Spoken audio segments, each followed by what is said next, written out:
Hello everyone, this is अमन चौरसिया। जैसे कि हम सब जानते हैं, जो कि गेट एग्ज़ाम होता है वो हमारी न्यूमेरिकल अप्रोच को चेक करता है।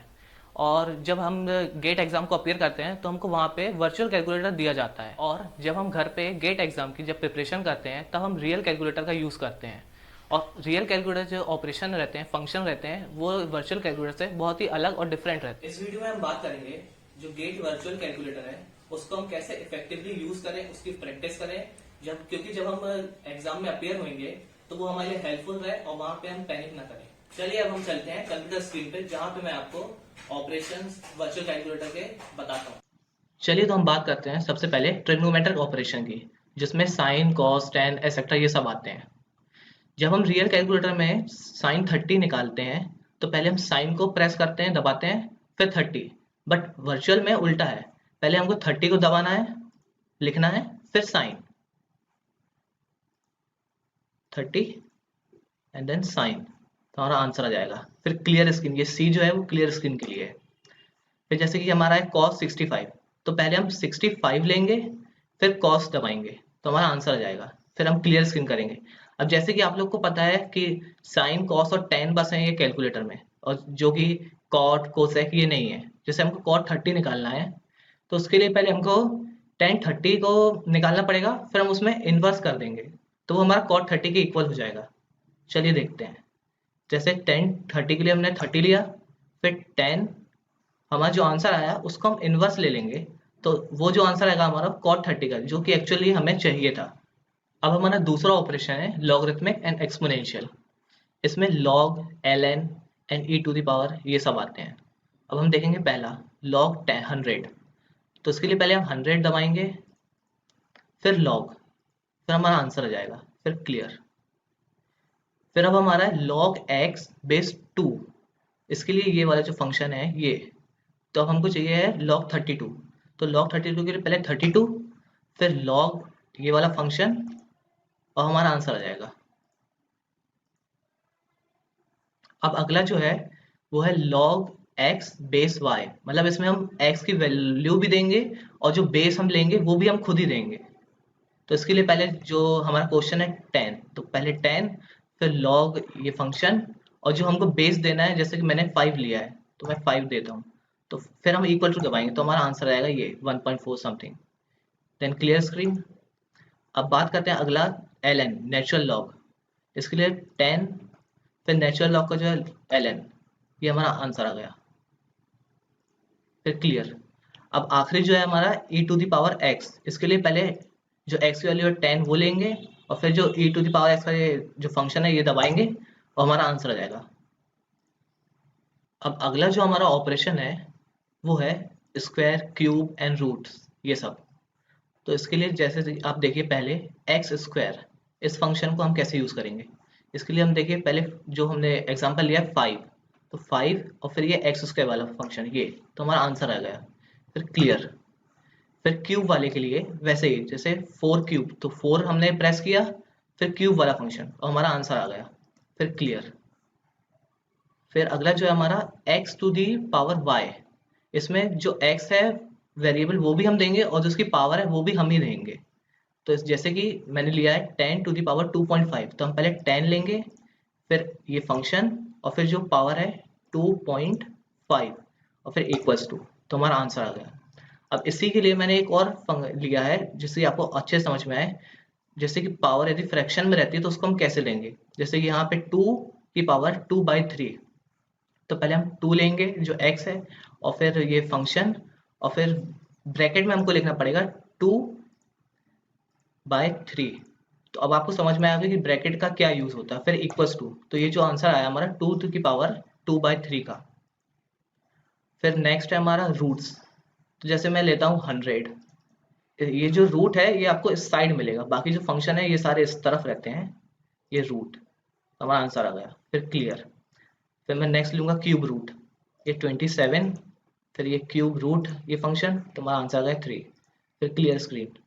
फिर मैं अगला लूंगा root to the power y, इसमें जो वेरिएबल है हमारा वो है 256, root to the power y ये फंक्शन दबाएंगे, फिर जो हमारा वाई की जो वैल्यू है वो है 5, फिर हम इसको प्रेस करेंगे 5 एंड देन इक्वल्स टू, जो हमारा आंसर है ये, फिर हम ये इसको क्लियर कर देंगे क्योंकि क्लियर करना जरूरी है। अब अगला जो हमारा ऑपरेशन है वो है फैक्टोरियल, इनवर्स एंड पाई, ये सब। तो ये फैक्टोरियल के लिए जैसे कि मैंने लिया 5 और फिर ये फैक्टोरियल का ऑपरेशन, ये प्रेस करेंगे, दबाएंगे, फिर हमारा आंसर आएगा। फिर नेक्स्ट है हमारा इनवर्स। इनवर्स के लिए जैसे मैंने लिया है 1/2 जो रहता है, जैसे हमको 2 का इनवर्स निकालना है तो पहले 2 और फिर ये इनवर्स वाला ऑप्शन, ये इक्वल टू के जो ऊपर जो इनवर्स वाला ऑप्शन है वो, तो ये क्लियर आंसर आ गया। अब पाई तो आपको पता ही है, सिंपल पाई दबा दीजिए, आपका आंसर आ जाएगा। बात करते हैं जो हमने ऊपर ऑपरेशन सीखे उसको हम कैसे अप्लाई करेंगे क्वेश्चन में, या प्रैक्टिस करते टाइम या गेट के पेपर में। जैसे मैंने पहला क्वेश्चन लिया है, ये आप लोग देख सकते हैं, ये जो फॉर्मूला है इसमें वैल्यू पुट कर दी है और फिर इसको हम सिंप्लीफाई एक ही स्टेप में, एक ही बार में कैसे आंसर निकालेंगे ये मैं आपको बताऊंगा। तो हमको क्या है कि इसको पहले उल्टा सॉल्व करना है, पहले हम ब्रैकेट सॉल्व करेंगे फिर बाहर की वैल्यूज, जिससे हम एक बार में उसको सॉल्व कर पाए।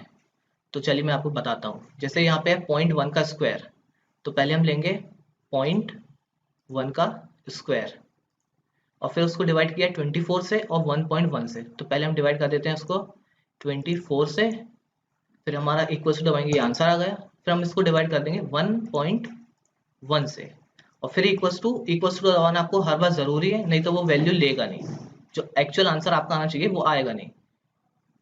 तो हमारा आंसर आ गया ये 0.003। फिर हम इसमें ऐड करेंगे 0.1/600, ये 6 इंटू 100 जो आप देख रहे हैं। तो उसके लिए पहले हम दबाएंगे प्लस का ऑप्शन, फिर हम लगाएंगे ब्रैकेट क्योंकि हमको अंदर उसके डिवाइड करना है। तो पहले है 0.1, उसको डिवाइड करेंगे अपन 600 से एंड देन ब्रैकेट क्लोज, और फिर हम इक्वल टू दबाएंगे, जो हमारा प्लस है वो सॉल्व हो जाए। अब हमारा ये जो आंसर आया इसको हम मल्टीप्लाई करेंगे 760 से, फिर 293.2 से, और फिर उसको डिवाइड करेंगे, ये जो आपके सामने। तो पहले हम उसको मल्टीप्लाई करते हैं 760 से, फिर इक्वल्स टू, फिर हम उसको मल्टीप्लाई करते हैं 293 पॉइंट, ये इसको अब ये वापस करने के लिए, जैसे मेरा पॉइंट पहले दब गया तो मैं इसको मिटा देता हूँ, ये 293.2, फिर इक्वल्स टू, फिर जो हमारा ये आंसर आया इसको हम डिवाइड करेंगे 30 माइनस 0.9। अब आप इंजीनियरिंग स्टूडेंट हैं तो आपको 30 माइनस 0.9 ये आपको माइंडली कर लेना है। तो 30 माइनस 0.9 जो होगा वो आपका 29.1 आएगा। तो उसको हम डिवाइड कर देते हैं 29.1 से और फिर इक्वल्स टू, ये जो हमारा आंसर आया ये 4.176 आया। और इनका जो आ रहा है ये, क्योंकि इनने क्या है, जो किलो जूल है उसकी जो वैल्यू है वो किलो जूल में लिख लिया है, 1000 मल्टीप्लाई करना हम लोग भूल गए। ये जो प्रॉब्लम्स रहती है हर बुक में रहती है, जो आपको खुद समझना पड़ेगा। तो मैं इसमें मल्टीप्लाई कर देता हूँ 1000 का, ये देखिए अब हमारा आंसर उनकी तरह आ गया है। अब यदि आपको ये आंसर ये सेकेंड्स में आया है, आपको यदि आंसर आवर्स में चाहिए, घंटे में चाहिए, तो आप इसको डिवाइड कर दीजिए 3600 से और फिर इक्वल्स टू, तो देखिए आपका आंसर आ गया 1.16 आवर, जो कि बुक में है और जो हमारा सही आया। अब मैं आपको बताता हूँ ये जो नेक्स्ट क्वेश्चन जो मैंने लिया है वो आप कैसे इफेक्टिवली जल्दी से जल्दी सॉल्व कर लेंगे बिना किसी प्रॉब्लम्स के। तो आप इसकी प्रैक्टिस करिए, और क्योंकि ये क्वेश्चन, ये इस टाइप के जो क्वेश्चन है वो हर साल गेट में आता है। तो ये जो फॉर्मूला है Q इक्वल टू 2 पाई के B S1 minus S2 upon ln R upon R1, कैसे अपन अब ये प्रॉब्लम को जल्दी से जल्दी सॉल्व करते हैं। तो अब ये 10 की जो पावर -4 है इसको हम पहले लेंगे क्योंकि ये जो बाद में ये प्रॉब्लम करेगी। तो अब इसके लिए पहले मैं लूँगा 4 और जो प्लस माइनस है इसको दबाऊंगा जिससे मेरा माइनस आ जाएगा। और ये जो आपको ये फंक्शन दिख रहा है 10 की पावर x, ये मैंने आपको पहले बताना भूल गया था, मैंने इस क्वेश्चन के लिए स्पेसिफिक रखा था। तो हम इसको दबाएंगे तो हमारे 10 की पावर -4 का ये आंसर आ गया। अब मैं इसमें मल्टीप्लाई करूंगा 2.5 जो आप इस क्वेश्चन में देख रहे हैं एंड देन 2 पाई। तो मैं पहले मल्टीप्लाई करता हूँ 2.5 इक्वल्स टू, देन मल्टीप्लाई करूंगा 2 इक्वल्स टू, देन फिर मल्टीप्लाई करूंगा मैं पाई, फिर इक्वल्स टू, और फिर आप ये ब्रैकेट में देख रहे हैं 0.6 माइनस 0.2। तो जैसे मैं आपको पहले बताया आप इंजीनियरिंग स्टूडेंट हैं तो ये 0.6 माइनस 0.2 आप माइंड में कर सकते हैं, इसका आंसर आएगा 0.4। तो सीधे आप 0.4 लिखिए, फिर इक्वल्स टू, अभी जो 15 है ये बुक वाले जो है वो मिसप्रिंट है, जो कि वैल्यू है बी की, ये आप देख सकते हैं। तो अपन इसको 15 में मल्टीप्लाई करेंगे तभी अपना आंसर आएगा। तो मैं इसको 15 को भी मल्टीप्लाई कर देता हूँ, ये। और फिर जो हमको डिवाइड करना है ln 50/20 से, तो जो 50/20 है उसका 0 कट आएगा, और जो 5/2 बचेगा वो बचेगा अपना 2.5। तो अपन सीधे इसको डिवाइड करेंगे, अपन ब्रैकेट लगाएंगे पहले, और फिर अपन लिखेंगे 5/2 है, तो अपन सीधे उसको लिख सकते हैं 2.5। फिर अपन ln जो फंक्शन है वो लिखेंगे, देन ब्रैकेट क्लोज, और फिर इक्वल्स टू। तो अभी आप जो देख रहे हो वो अपना जो आंसर आया है वो मीटर क्यूब पर सेकेंड में आया है, और इनने जो निकाला है वो लीटर पर सेकेंड में निकाला है। तो अभी अपन इसको यदि 100 से मल्टीप्लाई कर दें तो अपना आंसर भी लीटर पर सेकेंड में आ जाएगा। देखिए 10.28 लीटर पर सेकेंड। फिर हम क्लियर कर देंगे। अब मैंने लिया ये नेक्स्ट क्वेश्चन। जो ऊपर के जो दो क्वेश्चन थे वो एग्रीकल्चर स्पेसिफिक थे। अब ये जो क्वेश्चन है, ये सिम्पसन रूल, ये हर किसी को आता है, किसी भी कोई भी गेट एग्जाम का पेपर हो, ये एक ना एक बार आता ही है। तो ये जो फॉर्मूला आप देख रहे हैं 1/3 एच जो है ये इनके बीच की डिफरेंस है, 0 से 0.25, फिर 0.25 से 0.5, ये डिफरेंस है एच। और फिर F0 जो है वो है फर्स्ट वैल्यू, एंड Fn जो है वो है लास्ट वैल्यू। और फिर हम 4 से मल्टीप्लाई करते हैं F1, F3 और Fn-1 तक, और 2 से मल्टीप्लाई करते हैं हम F2, F4 and so on Fn-2 तक। तो अब इस फॉर्मूले में मैंने वैल्यू पुट कर दी है। आप यदि ये जो क्वेश्चन जो बुक ने जो सॉल्व किया है उसको देखेंगे तो उसमें आपको कुछ कॉम्प्लिकेशन लगेगा, जो मैंने नीचे सिंप्लीफाई करके लिख दिया है। अब हम इसमें वैल्यू पुट करते हैं और फटाक से आंसर निकालते हैं। तो जैसे आप देख रहे हैं कि ये जो टर्म दिख रही है 4 इंटू 0.914 0.6 प्लस 0.64, ये आपको थोड़ी कॉम्प्लिकेटेड लग रही है, तो हम पहले इसी को पहले सॉल्व करेंगे। चलिए अब हम क्वेश्चन को सॉल्व करते हैं। तो देखिए 0.9412 प्लस 0.64 इक्वल्स टू, फिर इसमें मल्टीप्लाई करना है मेरे को 4 का, तो ये मल्टीप्लाई और ये 4, फिर इक्वल्स टू। अब इसमें जो मल्टी ऐड होना है वो 2 इंटू 0.8 होना है। तो फिर आप इसको माइंड में कर लीजिए, क्योंकि जिससे आपका आंसर जल्दी निकले और आपको गेट में जो डिफिकल्ट प्रॉब्लम है उनको सॉल्व करने के लिए एक्स्ट्रा टाइम मिले। तो जब ये 2 इंटू 0.8 होगा तो ये 1.6 जाएगा, तो उसमें मैं प्लस कर दूंगा 1.6, फिर इक्वल्स टू, फिर मैं इसमें ऐड कर दूंगा 1, और ऐड ये 0.5 जो एफ एन की वैल्यू है, तो ये प्लस 1 प्लस 0.5 इक्वल्स टू, और फिर जो है वो है होल मल्टीप्लाई में 0.5 जो ब्रैकेट के बाहर, तो ये मल्टीप्लाई 0.25, ये आंसर है। और जो फिर डिवाइड करना है अपन को 1.3 से, तो सिंपली डिवाइड कर देते हैं अपन 3 से, और फिर इक्वल्स टू। तो देखिए आप जो आंसर आ रहा है अपना 0.7854, जो बुक के एक्यूरेट आ रहा है, इक्वल। अब मैं आखिरी में आपको ये जो तीन जो आपको बटन्स दिख रही हैं MS, MR, MC, इनको कैसे यूज़ करते हैं कि या फिर ये किस लिए दी हैं, मैं आपको ये बताता हूँ। ये जो MS है इसका मतलब है कि वैल्यू को स्टोर करना, और जो MR है इसका मतलब है कि वैल्यू को रिटेन करना, मतलब जो आपने वैल्यू स्टोर करी है उसको आप रिटेन करना, और MC का मतलब है कि जो वैल्यू आपने स्टोर करी है उसको क्लियर कर देना। ठीक है, तो अब हम इसमें वैल्यू स्टोर करेंगे।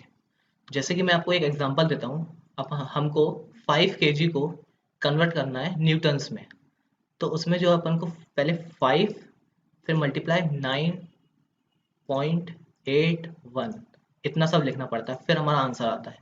यदि हम सीधे 9.81 को स्टोर कर दें, ये MS जो बटन है इस बटन से अपन इसको स्टोर कर दें, और ये देखिए आप यहाँ पे M आ जाती है, जिसका मतलब कि आपकी वैल्यू स्टोर हो गई है। अब यहाँ पे क्लियर कर देंगे तब भी वो वैल्यू स्टोर रहेगी, और जब आप MR को वो प्रेस करेंगे तो वैल्यू आपको शो होगी, जैसे देखिए आप 9.81। यदि अपन को 10 kg को अप करना है न्यूटन्स में, तो ये 9.81 अपन है मल्टीप्लाई 10 इक्वल्स टू, ये आंसर आ गया। हमारा मोटिव बस यही था कि जो 9.81 है उसको आपको यूज़ करने के लिए ये जो 3-4 बटन प्रेस करनी पड़ती है वो ना करके आप सीधे एक बटन में 9.1 वैल्यू को कैसे यूज़ कर लें। या आप जो और वैल्यू को स्टोर करना चाहें आप वो वैल्यू स्टोर कर सकते हैं, क्योंकि हमारे लिए जो फार्म मशीनरी या अदर जो सब्जेक्ट है एग्रीकल्चर में उसमें 9.81 वो ज़्यादातर यूज़ होता है, इसलिए मैंने आपको ये बताया। ये वीडियो बनाने का हमारा मोटिव ये था कि आप वर्चुअल कैलकुलेटर के फंक्शन ऑपरेशन से फेमिलियर हो जाएं। आपको एग्ज़ाम में कुछ भी और ना लगे कि ये वर्चुअल कैलकुलेटर क्या है, कि इसको कैसे यूज़ करते हैं। और यदि आपको कुछ क्वेरी हो या कुछ फंक्शन समझ में ना आया हो और यदि आप उसको दोबारा समझना चाहते हो तो आप कमेंट सेक्शन में बता सकते हैं। आई होप आपको ये वीडियो अच्छा लगा। Thank you.